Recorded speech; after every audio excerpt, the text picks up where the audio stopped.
Hi, Tim. Hello.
Okay, folks, I think we'll go ahead and get started with today's Anchorage Chamber of Commerce Make It Monday Forum. My name is Bruce Bustamante, President and CEO of the Anchorage Chamber, and I want to welcome everyone for joining us today. We've got a very interesting presentation. I'll go over kind of what that's going to be about along with full introductions. But first thing I want to do is to thank our sponsor of the Make It Monday Forums, and that's Alaska 529, and thank our friends over there, including Tito Munoz. Alaska 529, you never know what will spark your child's curiosity.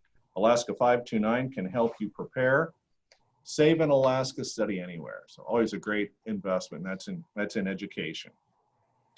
Very timely presentation today as we're getting into the fire season, and we'll get an update on where we're at with that and what we can be doing to be responsible. So the presentation today is fire prevention and reducing wildfire risk and we'll have Anchorage Fire Chief Jodie Hettrick and Alicia King and Erick Stahlin of the U.S. Forest Service and Chugach National Forest, and Tim Mowry with the Alaska Division of Forestry, Wildfires, and Aviation Program. So again, I want to thank our panelists for making time to come on board and help us in this new virtual format. I did get a question from one of our callers, what's for lunch? Well, that's up to you. You know, we're not serving lunch, and we don't have door prizes, so there.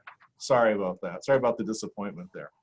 But anyway, this has been a good format for us as we get through the restrictions that come with the pandemic, and it's certainly being a responsible way to move ahead and get good education in the hands of our members. So I want to do the bios for all of the speakers, and then we'll get started. So first bio is Jodie Hettrick, and she currently serves as the Fire Chief for Anchorage Fire Department. She began her fire service career in 1987 as a firefighter with Central Mat-Su Fire Department in Wasilla. She's worked with urban, suburban, rural, and industrial departments throughout Alaska in a variety of ranks, including 6 years as the State of Alaska Fire Training Administrator. Then our next speaker is Tim Mowry, and he's the Public Information Officer for the Alaska Division of Forestry, Wildland Fires, and Aviation Program, a position he's held for almost 6 years.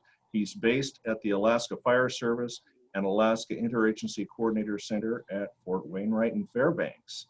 Then our next speaker will be Alicia King, the Public Affairs and Partnership Staff Officer for the Chugach National Forest. During her career, Alicia was the Migratory Bird Program Communications Coordinator and Urban Bird Treaty Program Manager for the U.S. Fish and Wildlife Service, headquartered in Washington, D.C. So I would imagine all questions about birds, you can handle those with tremendous expertise.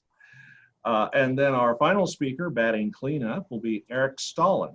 And he started his fire career in 1995, has worked for various agencies in different regions while working his way up the career ladder. He successfully worked, led, and managed a variety of fire fuels resources at district, regional, and national levels. He visited Alaska to fight fires in 2004, 2009, and 2015, and became a permanent resident and fire program manager in the spring of 17. for Chugach National Forest. And so welcome as one of our newest residents of Alaska too. So with that, I will go ahead and turn it over to our presenters, and our first presenter will be Jodie. Jodie Hettrick, it's all yours. Good afternoon, or I guess it's still morning. Good morning, Bruce. Thank you for the invite. I really appreciate the opportunity to talk to everyone with the Chamber and on the Make It forum, because this gives us a good opportunity to answer questions. So, and thank you all for joining us. I wanted to touch on the fact that on Friday, May 15th, we implemented a burn ban. That was because of our current weather conditions. We're sitting at between extreme and very high right now because of the dry conditions throughout the municipality. So we want to prevent any unintentional ignitions from happening that will start a wildland fire within our area. And one of the questions that has come up several times under the burn ban is what's allowed and what's not allowed. So I just wanted to reiterate with everyone that under the burn ban we have in place right now, the only thing allowed are barbecue grills and pellet style grills. So if you're using an enclosed grill to cook food, that's a barbecue or a pellet style like the Traeger type grills, those are allowed. Nothing else is allowed, with the exception of the state parks. In the state parks that are within the bounds of the municipality, we are allowing campfires in the designated camp rings. And people question, why are we allowing that? And that's because the state parks actually have staff that can monitor and make sure that the campers are following all of the appropriate procedures with those campfires and making sure they don't get out of control. They also do a check after people leave to make sure that the campfire has been extinguished. Just as a reminder that if you do have a neighbor or you see someone in your neighborhood who appears to have some type of a campfire, please call it in. You can call 311 or 911, and the fire department will go out and talk with the homeowners and let them know. What we found, Saturday is a perfect example. We had 22 reports of some type of outdoor fire, and 90% of those were people who were unaware that there was a burn ban in place, and they had a small campfire or some type of unapproved fire in their backyard. And so the fire department goes, we have a conversation with them, educate them about that, and people are always very compliant. They understand the reason for the burn ban and will put the fire out. It is also recommended that you just walk across the street and ask your neighbor, make sure they know about the burn ban, because even though we share it in lots of social media places and through the regular media, we still find that a significant number of people are not aware of the burn ban. So please just, check with your neighbors, make sure that they know to help keep each other safe. That's what we recommend. We did have a couple of small fires that got escaped, one on Saturday and one on Sunday, but they were reported very quickly. Fire crews were on scene and were able to put those fires out very quickly. We also go back and we will check, we'll do a mop-up, make sure that those fires were extinguished, and we'll check them for, sometimes in the case at least for a day or two. Sometimes it'll go on for even longer if it looks like it's a deep-seated fire. So hopefully that'll answer people's questions, and we'll be here through the rest of the presentation to answer any questions if people might have them about the local rules and things they can do to help us get the word out. Thank you.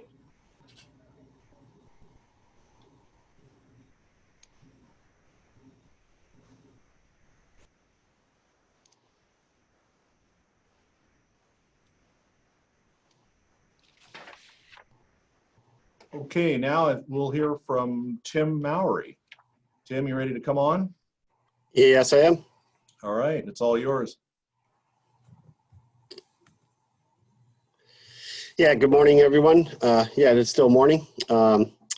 Yeah, so from the Division of Forestry's standpoint, we are in fire season. Fire season officially begins on April 1st. That's when burn permits are required to do any outdoor burning or use of burn barrels or lawn burning.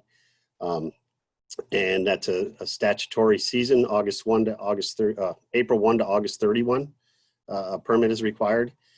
And this year, to tag on to sort of what Jodie was saying about their burn ban, this year, the Division of Forestry, given the concerns about the COVID-19 pandemic, we decided to implement pretty much a statewide burn suspension with the exception of Southeast Alaska starting on May 1st.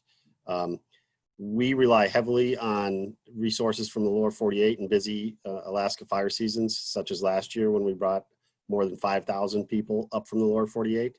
And given the concerns about the COVID and the spread of COVID, we're not going to be able to bring that volume of resources up here this year with travel restrictions, quarantine requirements, and just everything that surrounds this. Everything is different, and that applies to firefighting also. So we took the option of implementing the statewide burn permit suspension starting May 1st to try to reduce the number of human caused fires that our firefighters have to respond to, so that they minimize their chances of contracting or spreading COVID-19.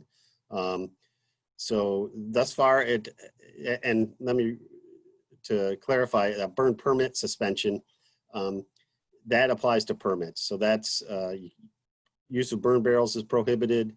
Any outdoor brush or debris burning, leaves, branches, stuff like that is prohibited. Burning off of lawns, which a lot of people will do to make them grow better, that is prohibited.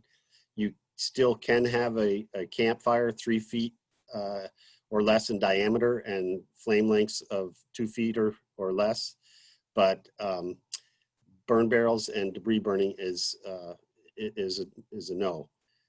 And we still are seeing, like Jodie alluded to, a lot of people aren't aware of the burn ban in Anchorage. We are seeing that also on the state side.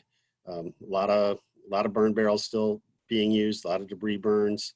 And we do the same thing. We would rather educate than enforce. So we have a conversation with those folks and put the fire out, make sure they're aware of the burn permit suspension and what it means. But we are still seeing a lot of human caused fires. Specifically, we just had one out in the Mat-Su here this weekend that started on Saturday. The Moose Meadows fire, about 6 miles north of Wasilla, turned out to be about 56 acres. We mounted an aggressive initial attack with 2 air tankers, a couple helicopters, a couple crews. They were able to get around that fire and contain it. It is now 100% contained as of 8 o'clock last night. But most of the activity thus far has been south of the Alaska Range, where conditions have been more conducive to fire. This is a very volatile time of year in Alaska for fire. Once the snow melts and all that dead grass, dry grass is exposed, it's very susceptible to any kind of ignition source. And we've been seeing that, a lot of grass fires, and it spreads really quickly. And typically these fires are in residential areas. So when you get a grass fire that spreads really quickly, it can threaten and endanger homes. We had another fire out in the Mat-Su, Point McKenzie area. That was about 130 acres. The Trumpeter fire, obviously all fires at this time of year are human caused. We've had very, very little lightning to speak of. So we were able also to get around that fire and get that contained. But these early season fires, it's commonplace to have a lot of human caused fires at this point. And we're still seeing that. For year to date, we've had 82 fires in the state, and that includes state and federal protection, and they burned 227 acres. So, and like I said, most of those fires, 39 of those fires have been in the Mat-Su Valley, and 19 have been on the Kenai Peninsula. Spring was a little later holding on in Fairbanks and north of the Alaska Range, so it took a while longer for the snow to melt up here, but it's gone now, and we are in very high fire danger. It is starting to green up around the state, and that's a good thing because that puts more moisture in the plants, puts more moisture in the grass, and in the trees with leaves, and typically we see a little bit of a slowdown once things green up. But then lightning will enter the equation here in late May or early June, and that sort of signifies the start of a second fire season in Alaska. The first one is this human cause factor, when we have dead, dry grass exposed, and then when lightning enters the equation in late May or early June, we get naturally caused fires that we will have to respond to.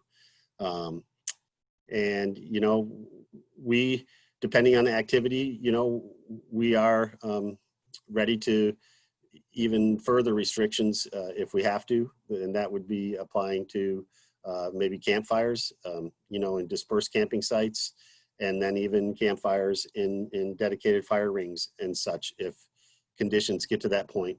We did that last year, given the conditions. It was one of the driest summers on record last year, and so we closed down burning in the Matsu Valley and the Kenai Peninsula to campfires, and that's a possibility this year.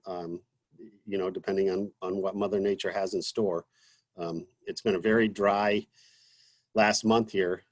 We've had minimal rainfall in just about statewide, even in Southeast Alaska. It's dry down there, and hopefully we're not going to have another fire season like last year.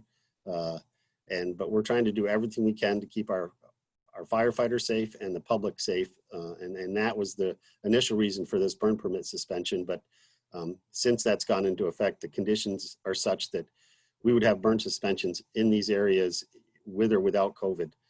That's how dry it is. Like Jodie, I'll be here for the duration.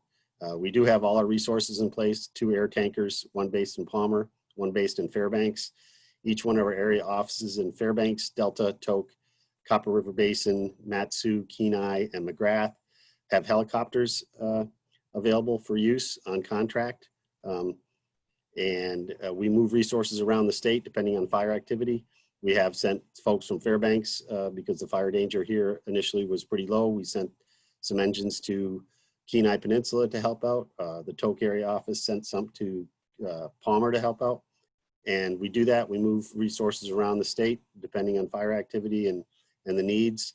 But all our resources, our tactical resources are in place. We're engaged in fires daily on preparedness and suppression levels. And that's about it. We're just keeping our fingers crossed. You know, we do what we always do. We prepare for the worst and hope for the best. And that's where we're at right now. Thanks, Bruce.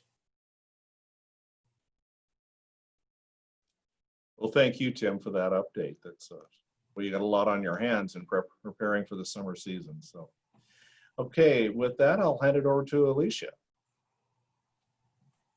Good morning, everyone. I am going to share my screen because I am going to share some slides with you.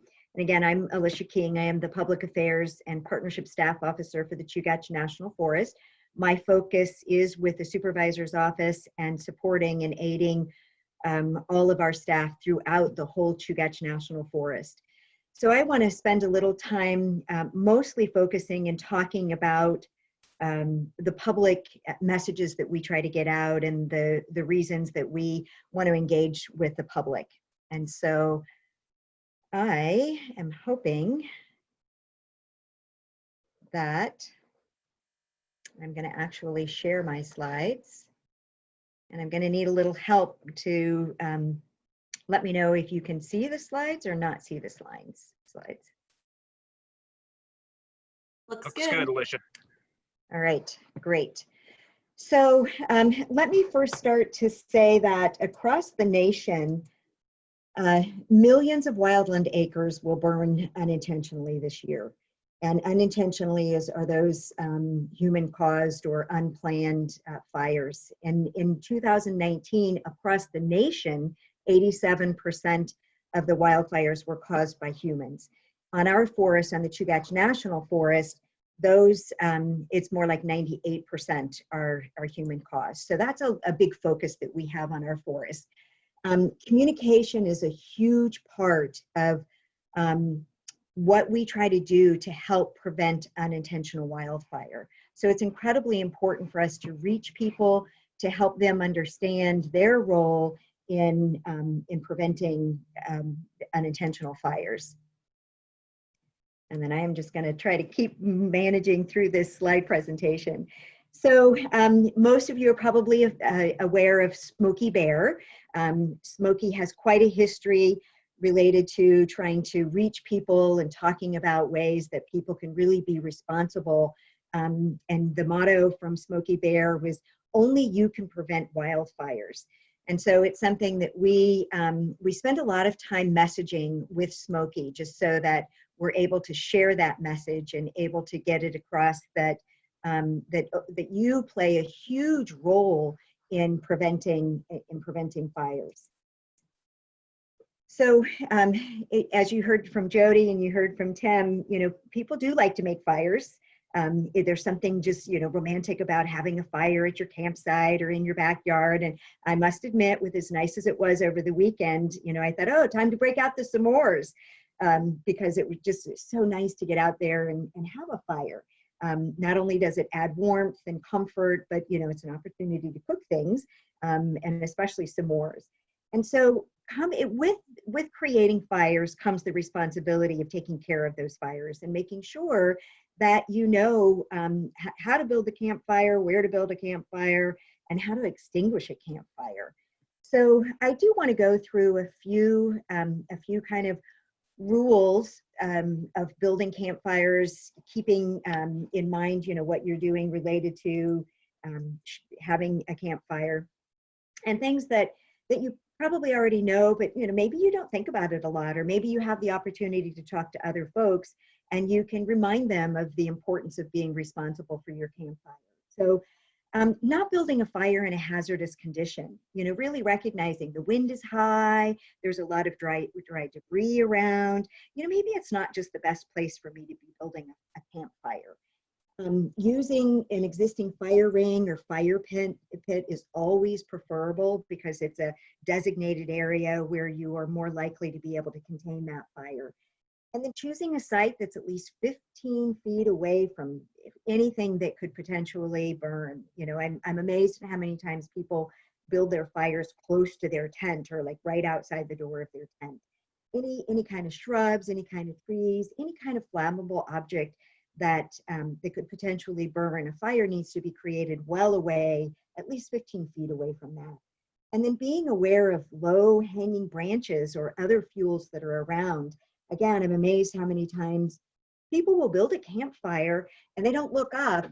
And then the next thing you know, the leaves and the branches are burning in the tree that's above the fire. So choosing a spot also that keeps you away from gusts, that, make sure that you're not going to just all of a sudden have a campfire, just all of a sudden take off from you. So, kind of those rules of the road.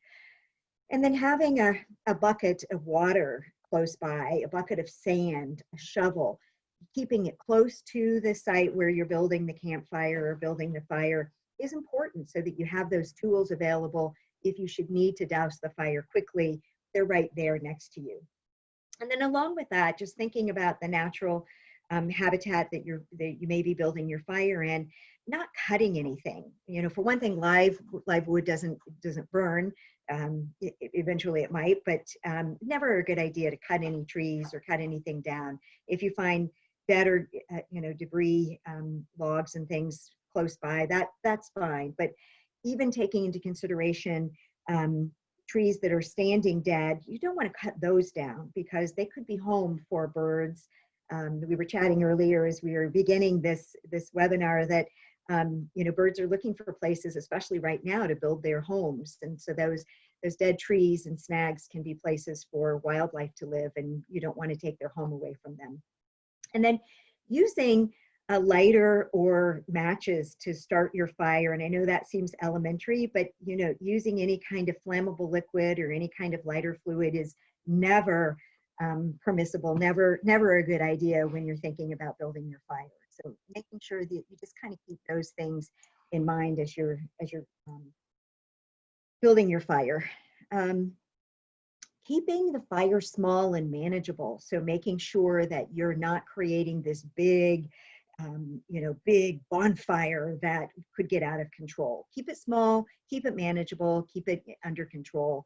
And then making sure that pets and children are supervised, so they're not playing in the fire, so they're not around the fire, dogs wagging their tail into the fire, those sorts of things. All, again, things that you all know, but are always worth mentioning, because it's important that people understand, some of the things that could accidentally happen. And never, ever leave a fire unattended. Oh, I'm just going to go for a quick hike down the trail. I'll be back. It's going to be fine. Probably not. It's not fine. Don't leave your fire unattended. Just not acceptable. It's just not something that you should do. There are really amazingly simple things that you can do to make sure that you are not contributing to potential human-caused fires.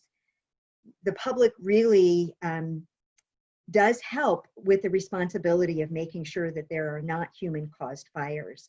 You know, when we take the risk of getting firefighters out there and the cost and expense of getting firefighters out there, all of the equipment, it's really not worth saying, oops, I forgot to make sure I put my fire out. And one of our mottos is, if it's too hot to touch, it's too hot to leave. It's really important to make sure that fires are out completely and make sure that you know, that you wouldn't leave it, even with that question of, gosh, did I put that fire out? Go back and check a second time and make sure that, you know, that you are doing your part to make sure your fire doesn't escape. And Erick will probably mention this, but in our forest the last couple of weeks, we've had a number of campfires that have not been put out properly. So it's incredibly important to, you know, for everybody to really take that extra step, that extra bit of caution. Remember what Smokey says, only you can prevent forest fires. As we you know, think about this coming summer, so far it does feel a little dry here, and it's important for us to really keep track of what's going on. Our forest has over 5 million acres. We have 3 major districts on our forest, and we try to monitor and keep track of the fire level on those districts. You know, when you think about the different size, the different geographic scale, the diversity of the habitat, the Cordova district is very moist compared to the Glacier Ranger district. The Seward Ranger district, a little farther south here, is more moist than the Glacier Ranger district. So we have a website, and at the end of Erick's presentation, we'll go through a couple resources that you can share with others and that you have at your fingertips to help navigate through some of this fire stuff. But we do have 3 major levels of fire danger on our website, and more information about preventing forest fires, really looking at how do you manage your campfire and how do you make sure that you put it out, and little tips and things that you can share with others, and how do we as the public really take the responsibility for making sure that we reduce any, if not all, of those human-caused potential wildfires. So at this point, I am going to turn it over to my colleague, Erick Stahlin, and he is going to walk you through the rest of our slide presentation. And thanks so much. And as the other panelists, both Erick and I will stay on to the last and be available for any questions. Thanks so much, Erick. Thanks, Alicia. Yeah, again, my name is Erick Stahlin. I'm the fire program manager for the Chugach National Forest, which is basically, you know, anything between Girdwood and Seward, as well as when you start to dip off onto the Sterling Highway there. So we have a lot of ground, and luckily on the Chugach National Forest, most of that ground is made up of rock and ice. And typically we get a fair amount of precipitation on the forest as well too, which does you know, mitigate some of the wildfire risk that we have on the forest. Because of those conditions, I think, you know, a lot of folks do really enjoy, you know, the ambiance and the warmth of a fire, especially in those raining conditions and such. And it is moist enough on our forest that, you know, a lot of people, I think, become complacent, thinking that, oh, it's green and we just got some rain and fires won't spread. And more than often than not, that's typically not the case these days. you know, especially last year as an illustration of that, you know, we broke various records on the Kenai Peninsula as well on the Chugach National Forest in regard to the fire indices that really do propagate fire growth and large fire growth. So it's a huge prevention program that we try and have here. And when I say huge, because of our low fire occurrence, there's about 15 of us in the fire program here on the Chugach National Forest who are adequately trained and qualified in order to respond to those unplanned wildfire events that typically are human caused here on the Chugach National Forest. So it's a very, very important job here. And we do want to protect the scenery and nature and everything that we have here while allowing Mother Nature to play her natural role in the ecosystems here. So I think, Alicia, you can help me go through the slides here since you're controlling there. But yeah, we are a part of a big interagency group. Fire really knows no boundaries unless they're unburnable boundaries. And because of that, we work as an interagency group with interagency partners. It includes various jurisdictions and protection agencies here within the state of Alaska, as well as nationally. So with that, that taps us into a pool of resources, like Tim alluded to, like last year, where we can bring folks up to help out. And likewise, we send folks down to help out because it is a consolidated effort in order to manage wildfire and wildfire risk. So with that, I think we're good for the next slide here, Alicia. Good deal. We use several things out there in order to reduce wildfire risks. You know, hazard fuel mitigation, mechanical is a big one here. We also use prescribed fire and prevention, fire prevention in itself. Our crews go out and actually talk with folks on the forest as well as other places when they're on assignment, in order to educate them on the risk involved with wildfires, because we don't want those unattended fires to go into a unplanned event. You know, it does, every time we have an unplanned event, it really does increase the risk to our first responders as well as to the public there. So we need to try and mitigate that as much as possible. We use a variety of weather data systems as well as fire danger systems to measure our exact fire dangers in specific geographic areas.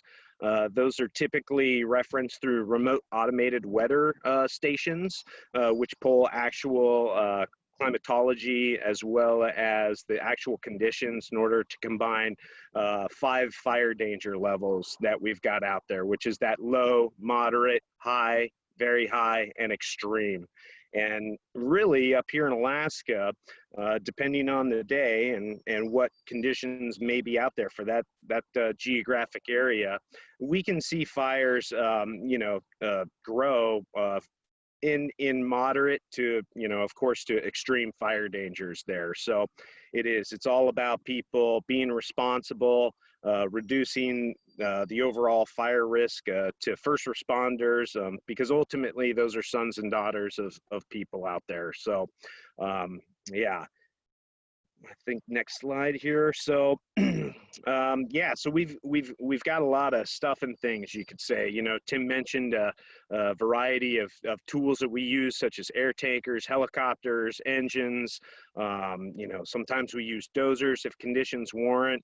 But really, ultimately, it's the boots on the ground that help with you know, managing wildfire and being able to let fire play its role where there's a less likelihood of threat, and we utilize a variety of systems which help us in the decision process that let the agency administrators make an informed decision in order to manage that fire underneath multiple strategies and tactics. So with that, the system that we use, it's called a wildland fire decision system.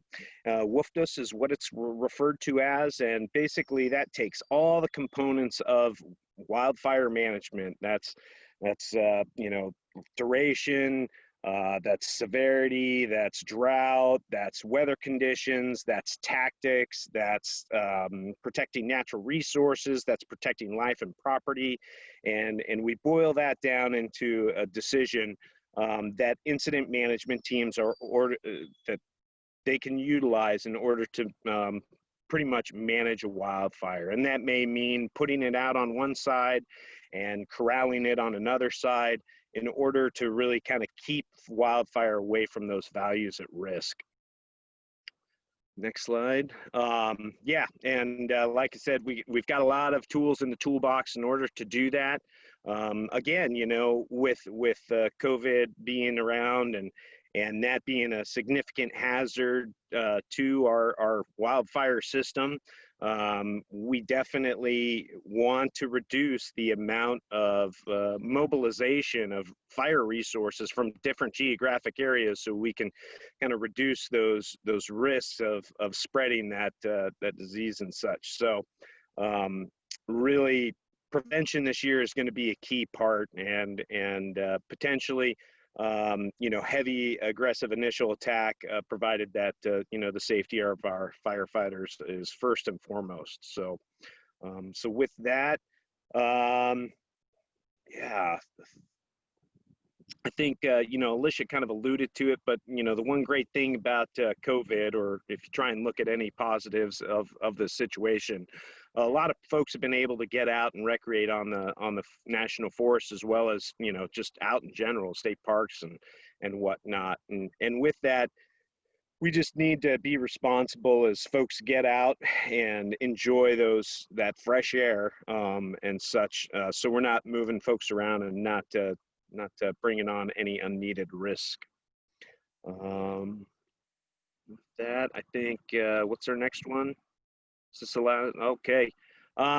Yeah, again, talked about weather. You know, we've got a lot of again, tools in the toolbox: remote automated weather systems, climatology, historical, and we've got great IMETs, and we work with the National Weather Service real closely in order to get the best data on an hourly basis, basically, with reporting those fire conditions and such. So again, it's all about protecting life and property and such, and yeah, really utilizing that.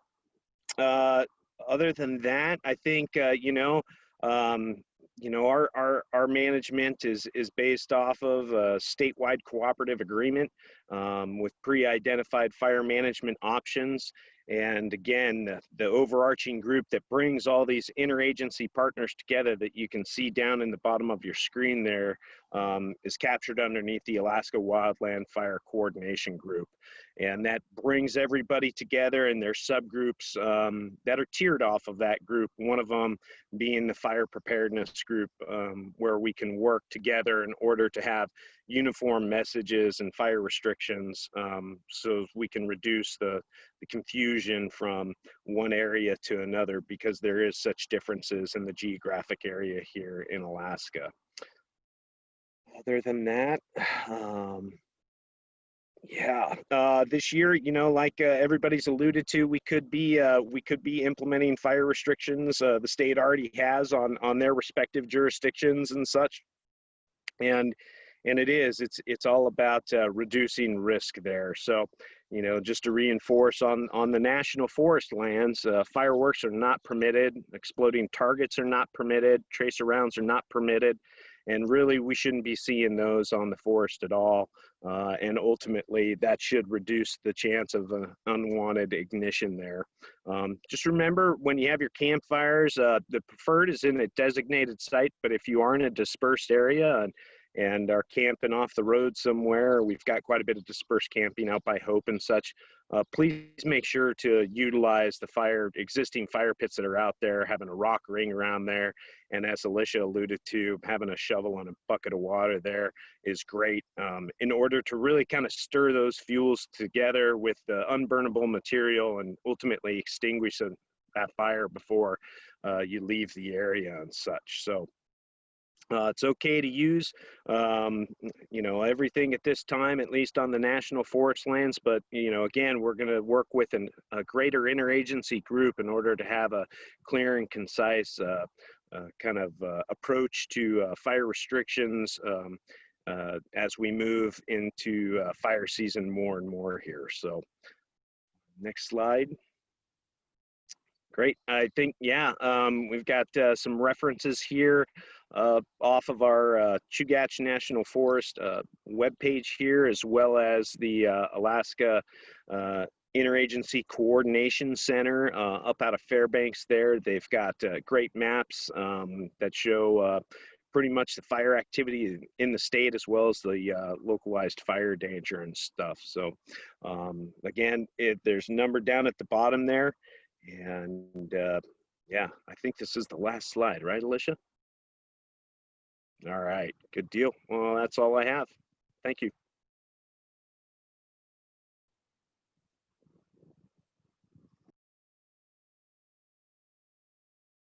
Okay, thank you very much, Eric, for that update. And again, thanks to all of our panelists today. I'm going to turn it over to Tasha now, who's going to manage the Q&A session. So Tasha, you want to take over? Sure, thank you. If you have questions, there's a Q&A box on the bottom of the screen there. It looks like we have a question in the chat as well. Glenn wanted to know if the Swan Lake fire was fully extinguished. I'm not sure if that would be a question for Jodie or Eric, you got it? Yeah, you know, I can talk to that. We shared a small portion of that fire on our national forest and worked with the state extensively, as well as the Fish and Wildlife Service, in order to ultimately manage that wildfire. You know what? That's a big task right there to fully extinguish. You know, I think what was it, 180,000 acre fire, and especially up here in Alaska, where we have duff levels and fuel types that really dictate, really challenge firefighting resources and such. So was the fire fully extinguished? I would say no. Most fires of that size are not fully extinguished by fire personnel. Mother Nature plays a role in this, and she did this past winter. But with that being said, you know, although we did get some snow on the Kenai Peninsula, it wasn't as much as typically has been recorded in the past. And with those deep duff layers that are out there, there are still fire or smoke reports that I would say are popping up, and I'll let Tim chime in here too if he knows if we've gotten any kind of activity lately off of that. But most of the perimeter should be good, but there will be pockets that may show some smoke as it burns. Yeah, Eric, I can piggyback on that. Yeah, there was one report this winter of some smoke down in the Swan Lake area, and we did fully expect that, as Eric alluded to. The soils here are conducive to that. When fire burns as deep as it did last year, with as dry as conditions were, it burned down 2-3 feet down into the soils, and once it gets down into some peat and things like that, it will hold heat. That snow will insulate it. And when the snow melts and you get a nice hot windy day, that could spark up and you could see smoke from that. The good thing is most of these spots are within the fire perimeter. They're in the black, as we call it. So they don't really pose a huge threat unless they're right on the edge of the perimeter where there's fuels available. And we've had, you know, in 2015, when we burned over 5 million acres here, I think the next year we had 36 reports of holdover fires in different spots. And with the Funny River fire in 2014, we had a holdover 2 years after the fact. So these fires, once they get down deep, they can linger. And we saw that up in the valley this year, the Deshka Landing fire, which ignited in mid-August last year. That's had, you know, hot spots that have been reported all winter long, and we've gone out there, we've monitored them. We do respond. We ask the public, you know, reports these so that we can go check it out. to see if there is any threat, see if any action does need to be taken. And one thing to note this year, I suspect there's going to be a lot of people out on the ground in these fire areas looking for morel mushrooms.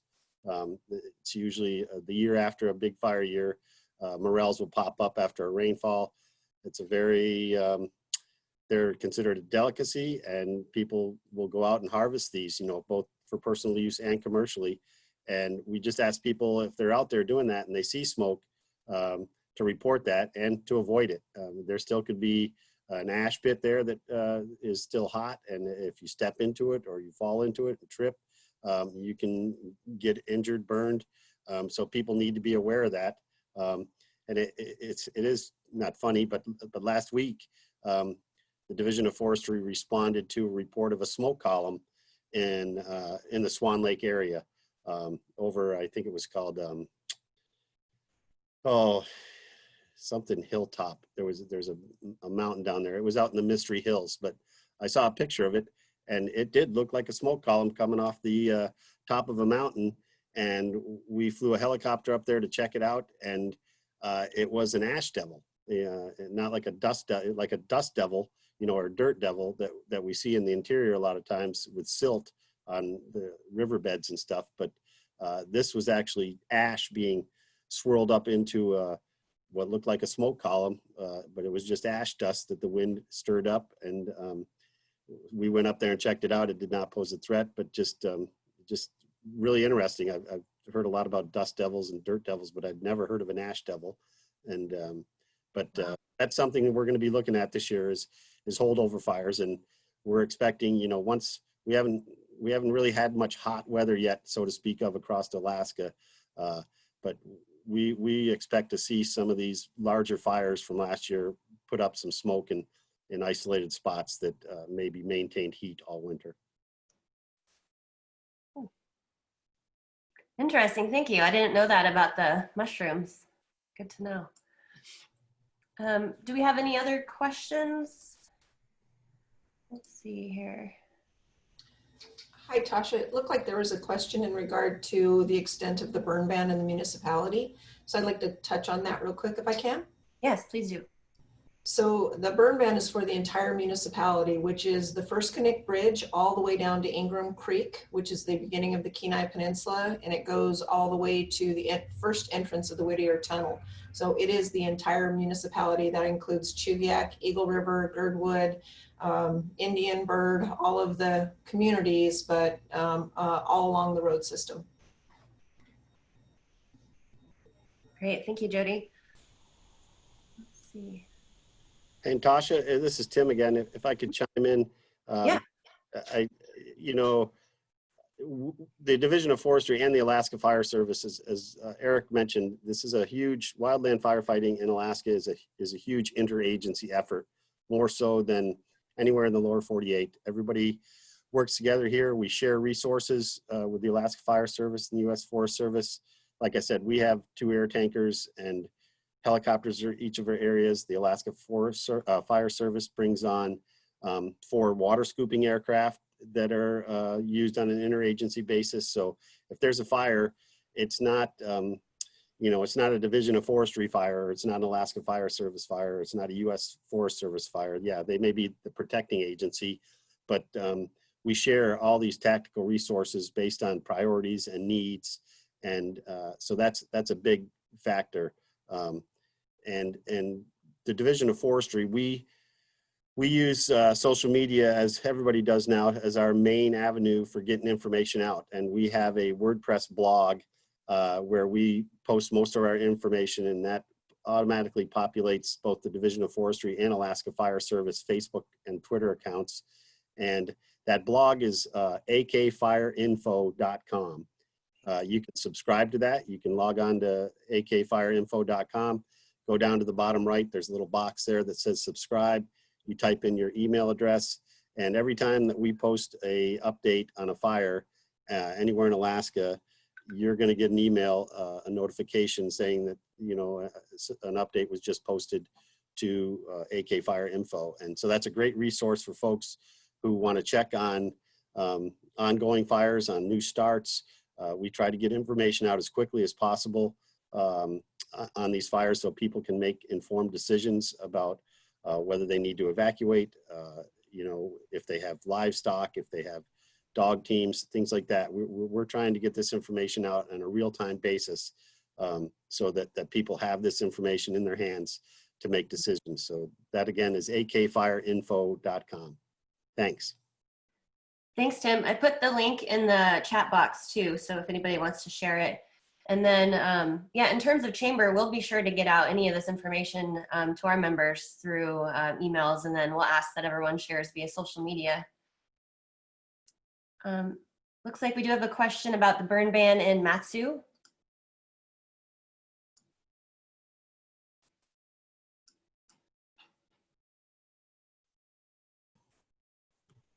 Yeah, sorry, it took me, I'm still getting used to the Zoom thing. Yeah, the Matsu right now, that is a burn permit suspension, as I mentioned earlier. So that means no using burn barrels, no outdoor debris burning, you know, brush, grass, leaves, and no lawn burning. You still can have, which are all covered by small scale burn permits or large scale burn permits if you're a contractor and you're clearing land for houses or construction. You cannot do anything that is covered by a burn permit right now. You can have a small campfire, like I said, less than 3 feet in diameter and flame lengths no more than 2 feet high. But you know, bonfires, things like that are prohibited right now. We are evaluating this burn permit suspension on a regular basis. You know, we don't, as other people have mentioned, having a campfire and you know, burning off your lawn debris and stuff in the spring is sort of like a rite of passage in Alaska, and we don't impose burn restrictions lightly, you know, because we know the public doesn't like it. It's an inconvenience to a lot of folks who don't want to have to pay money to take their paper products to the dump, or their brush that they clear up from the yard to the dump. And so they'll use a burn barrel. They'll use, you know, a little pile and burn it off. But this year, given the concerns about COVID and resource availability to Alaska from the lower 48, and like Erick said, we want to reduce fire mobilizations as much as possible. We don't want to set up big fire camps where people are you know, right on top of each other, because that's something that we just don't want to do in this environment.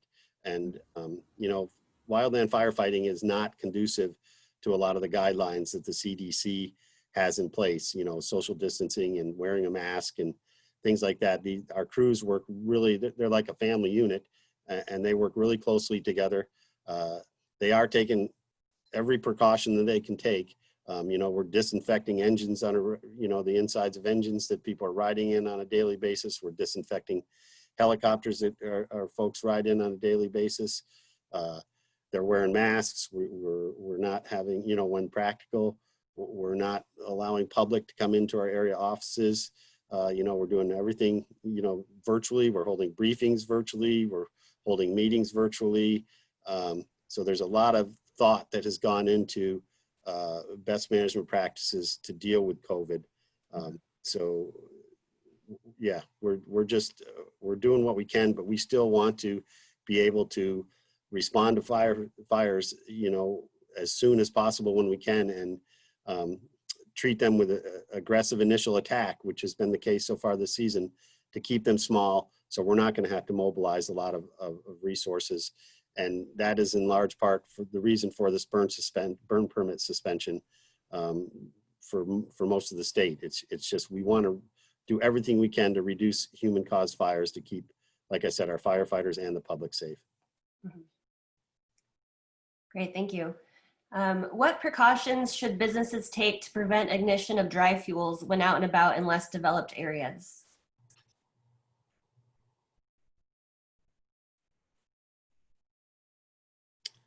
Yeah, I can speak to that a little bit. You know, we have a program called Firewise.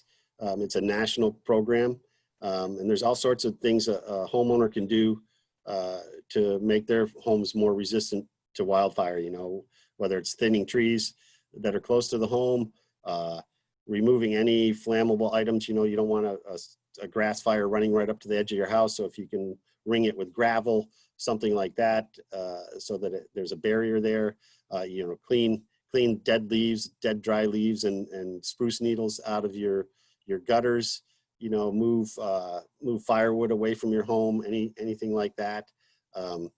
Limb your trees up 8 to 10 feet that you have standing in, you know, spruce trees that you have remaining in your yard. And if you're in a more backcountry setting and you're going to have a fire, well, you know, like Alicia said, you know, pick the right spot for that fire. You know, you put it on a gravel bar, clear down to mineral soil around that fire ring, you know, ring it with rocks. Just make sure you want to reduce any chance of that fire escaping where you have it and moving out of somewhere where it's going to spread quickly. And Eric can chime in here. No, thanks, Tim. Yeah, the only thing I'd add is you know, businesses out there, depending on what they're doing, I've seen in my career that wildfires have started from, you know, settling torches or any kind of cutting wheels when they're cutting metal and that sort of thing. I think that's probably something that small businesses, if they're out there engaged and using those types of tools, a way that they could mitigate an ignition from those is just to make sure that they're doing that work in an area that's totally devoid of any burnable material. So making sure that they're in a large gravel area or whatnot, if they're cutting or utilizing any of those tools there. But we have seen ignitions in the past from that, so just be cautious with that. You know, if you have a small area to work within, just make sure that you have a fire extinguisher or a bucket of water, a shovel, any of those things. I know specifically here on the National Forest System lands, with our special use permits that we issue to our permittees who do maintenance across the forest on power lines or whatever it may be, we do have stipulations within those special use permits saying that they do need to have those firefighting tools there, and to not work in conditions, you know, that you know, when we have high and very high and extreme fire dangers and such. So Great, thank you. And thanks, Stu, for that question. We have just a couple of minutes left, so we do have one more question. This should be pretty quick, but is there a place where people can take trees and brush from around their house throughout Alaska? I can answer for the municipality. Yeah, we have two full-time wood lots available and one in Girdwood. So if they want to take their stuff out to the Anchorage landfill out in Eagle River, you can definitely do that. That's the wood lot is right near the main dump or waste refuge out there. Anchorage woodlot is open and has been open for almost 2 weeks now, and that is at the corner of C and 100. And their hours are Thursday through Saturday from 10 a.m. to 5 p.m. and then on Sunday from noon to 5. Girdwood also has a woodlot available, but it is only open 1 day a week, and we are trying to get the schedule for that we can post on our website. And people are feel free to go to the Muni's website, which is muni.org /fire, and then you can go to the wildfire mitigation page and look at the woodlots, and it'll give you all the detailed information on those. Yeah, and the Division of Forestry does have drop-off lots in Tok and Delta Junction, right next to the forestry area offices there. In Fairbanks, you can take your brush and stuff to a transfer site, and they have dumpsters set up there that specifically for that kind of stuff.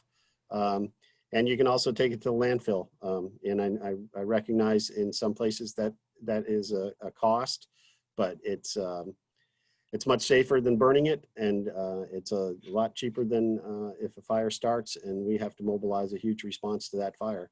And it threatens the public and it threatens the communities. So if you don't, and the other option, you know, is with this burn permit suspension in place, if there's a bunch of people in a neighborhood, they could chip in and rent a chipper and chip this stuff up and then use it for mulch or whatever they want around their homes, you know. And the other option is, you know, pile it, cover it with a tarp, and wait until we lift the burn suspension and wait until fall when it's wet and cold and enjoy a nice bonfire, you know, later in the season. But at this point, you know, it's just not worth burning in these kind of conditions.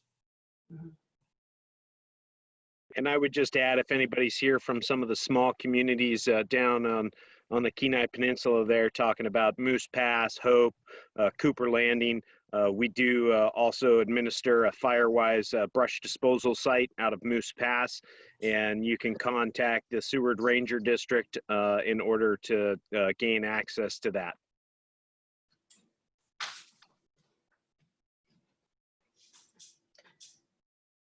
Great. Well, thank you all. I think that's it for questions. So I'll pass it back over to Bruce.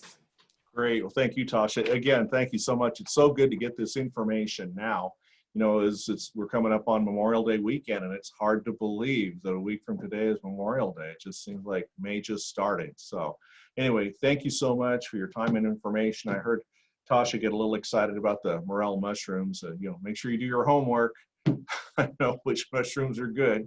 So anyway, sounds like a good plan. Just a couple of housekeeping items. Next Wednesday, or excuse me, this Wednesday, day after tomorrow, we're going to have our membership orientation virtual. So please go to our website to get more information about that. But go ahead and meet staff and network with other classmates as you get more information on all the services the Anchorage Chamber offers. And that will go from noon to 1 p.m. And then the day after that, Thursday, join us for a Chamber Academy on basic planning documents for you and your family. And that's going to be conducted by one of our chamber members, Glenn Kravitz. So that'll be at 11 a.m. to noon program on Thursday. Don't forget, this is Citywide Cleanup Month, and please come by the Anchorage Chamber or your local Fred Meyer store to pick up bags to continue a citywide cleanup. We'd like to thank our sponsors, and in particular, one of our new sponsors, and that's Matson, for them stepping up and being a member. But as you can see, we have a lot of members that help support this effort. So, you know, with that, again, we look forward to working with you, and let's all clean up the city. So with that, thank you again for your time, and have a wonderful week.